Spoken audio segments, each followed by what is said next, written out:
جريت، تعبت، جبت آخري. مشوار طويل مشيته،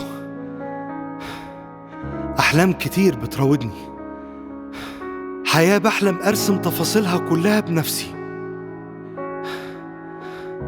صراع مع أمواج الحياة. وبعد ما عدى العمر لقيتني لسه في مكاني.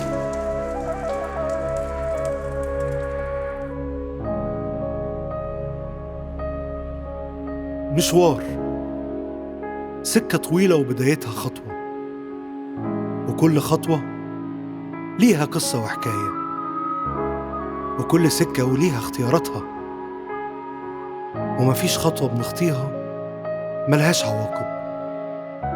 سكة الرحلة مليانة بالمشاعر، المشاعر المتناقضة، لكن الفرق بين كل واحد والتاني قراره إن الرحلة دي طويلة ولا مملة، ولا من حلاوتها ما تحسش بيها.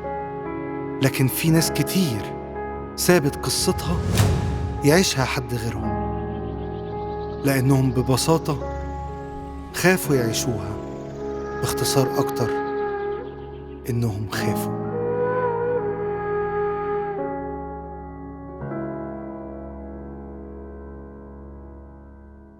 المقارنة أحسن شيء بنعمله علشان نختار أحسن حاجة، لكن أوحش حاجة في الدنيا لما تتحول أنت لمادة مقارنة. ساعتها بتتحط في تراك سبب لو وقفت فيه لحظة هتداس. ما ننكرش بنتضايق، بنتخنق، وللأسف في أوقات بنفقد الثقة في نفسنا، ويفضل الموضوع يكبر والتراكمات تكبره لحد ما وحش العزلة والانطوائية ينهشنا، فنقرر اعتزال الكل. التردد كلمة ليها معنيين: معنى ذبذبة الرأي والفكر، والمعنى التاني إشارة وعنوان القناة اللي تقدر بيها توصل الصورة اللي انت عايز تشوفها وتسمعها. معنيين مختلفين تماما، مرتبطين جدا ببعض. ياما ترددنا وضيعنا من ايدينا حب حقيقي، وخسرنا بسبب ترددنا لحظة حلوة ما تتكررش. حتى خسرنا بسبب الذبذبة حاجات حلوة قوي في شخصيتنا. ده يمكن كمان خسرنا نفسنا. اترددنا نسيب شغل ونروح للأحسن لما نعرفش نتأقلم. ده احنا بنتردد نحقق حلمنا لا نفشل. ياما ترددنا شوش على تردد حياتنا، تردد الصورة والصوت. تردد خلى رؤيتنا للصورة منعدمة، وصوت حياتنا مش واضح. أصل التردد بيشوش على التردد.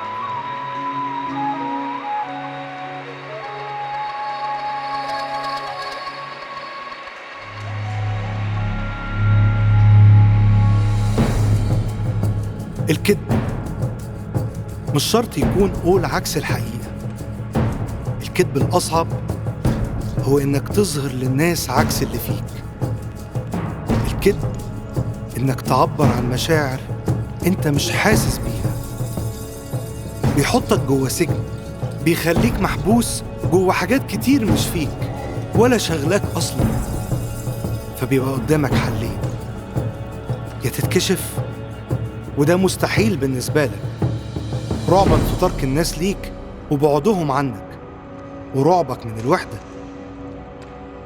ياما بتلغي شخصيتك وحقيقتك وتفضل عايش في عالم افتراضي لا يمت لحقيقتك بصلة، وساعتها ممكن تصاب بالوحدة. وللأسف الكذبة اللي بتكذبها مضطر ساعتها غصب عنك تصدقها.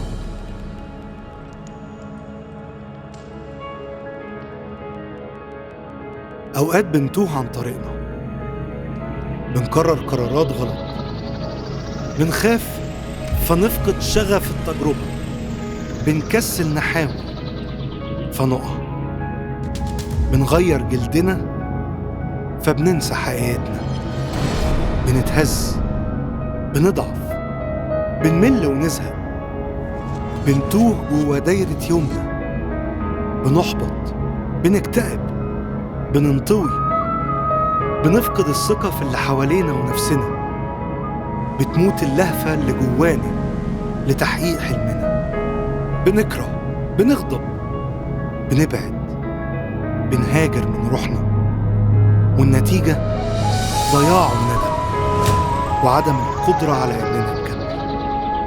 مع إن الحل سهل قوي، نرجع خطوة أو خطوتين لورا ونبتدي من جديد، بداية كلها صح وتصحيح مسار وثقة وعزيمة وتفاؤل، لأن الوقت سهل جدا يتعوض.